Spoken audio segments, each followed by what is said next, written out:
All right, so let's get into this, Halima. These tensions with Venezuela between the U.S., we've actually seen oil prices decline since then. That seems very counterintuitive to what you would expect, the idea that there's tensions between the U.S. and Venezuela that could potentially knock some of that capacity online. Why are oil prices going down with that? Well, I don't think they're moving on the Venezuelan story. I think market participants are not especially focused on the significant U.S. naval presence, the buildup that we've seen off the coast of Venezuela. I do think those that are focusing on it may be speculating that if the United States were to engage in some type of regime change operation in Venezuela, that could potentially see more Venezuelan supplies on the market. Again, that's all a to-be-determined situation. But I don't think the market is really focused yet on what a U.S.-Venezuela confrontation would look like. And again, I think people are thinking if Maduro were to go, if you were to get a new regime in place, would it be one that was more friendly to U.S. investment? The one thing I would say about that is that there is a lot of, economic pain that Venezuela has experienced. Yes, its exports have rebounded a bit, but it is down millions of barrels since, the past couple of decades. I mean, the restructuring of Venezuela and the return of Venezuela is going to be a multi-year process, exceedingly expensive, and there are significant Chinese and Russian interests in Venezuela that we would have to supplant. So again, it would be way too soon to say that we would see a turnaround story in Venezuela. All right, so that sounds like that's something you're keeping your eye on, but something you're much more focused on seems to be Israel and Iran and the potential for a re-escalation of the tensions there. What could that potentially mean for the oil market? Because we have seen an escalation, and while we did see a brief spike in oil prices, they seem to settle down very quickly afterwards.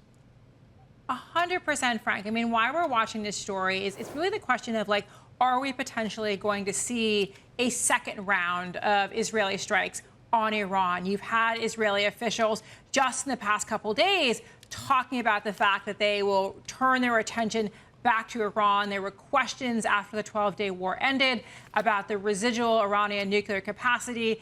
Were they able to get some centrifuges out, some highly enriched uranium? Is there capacity in Iran to restart the program?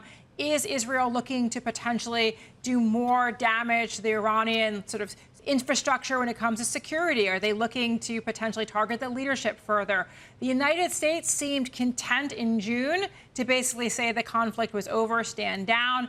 But we are seeing continual escalation in the Middle East. We point to what happened in Doha with the Israeli strikes on the Hamas negotiators in Doha as a sign that Israel is not done in the region when it comes to their security interests. And we don't think it's too long before they return their attention to Iran. Again, market participants are more focused on what is happening in terms of they're looking for potential inventory builds, looking for potential signs of oversupply. But we would say don't take your eye off the Iran story entirely. All right, not taking our eye off of that very quickly because we haven't seen you in a while. I do have to ask you one question. The rate cut was last week. Since then, oil's actually moved to the downside. That seems a bit surprising with the idea that many investors believe we're going to get a number of rate cuts. Why isn't that propping up the oil market, the idea of cuts here in the U.S. that could stimulate not only the U.S. economy, but potentially the global economy?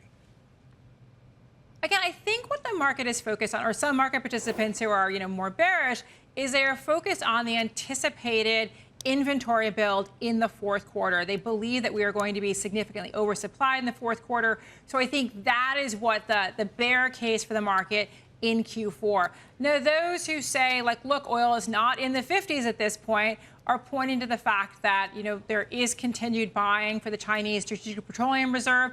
And they're also looking to what is happening with Ukrainian attacks on Russian energy infrastructure. There have been significant attacks on Russian refineries, Russian pipelines, Ukraine deploying its drone technology to really target the ATM for the Russian war machine. So again, Frank, I haven't seen you in a while, but I would say that is a really important story to pay attention to. Does Ukraine continue the pace of attacks on Russia? Russia does not have significant oil storage capabilities. And so the question is there a tipping point where these attacks cause actual shut-ins of Russian production? So a very important story to pay attention to.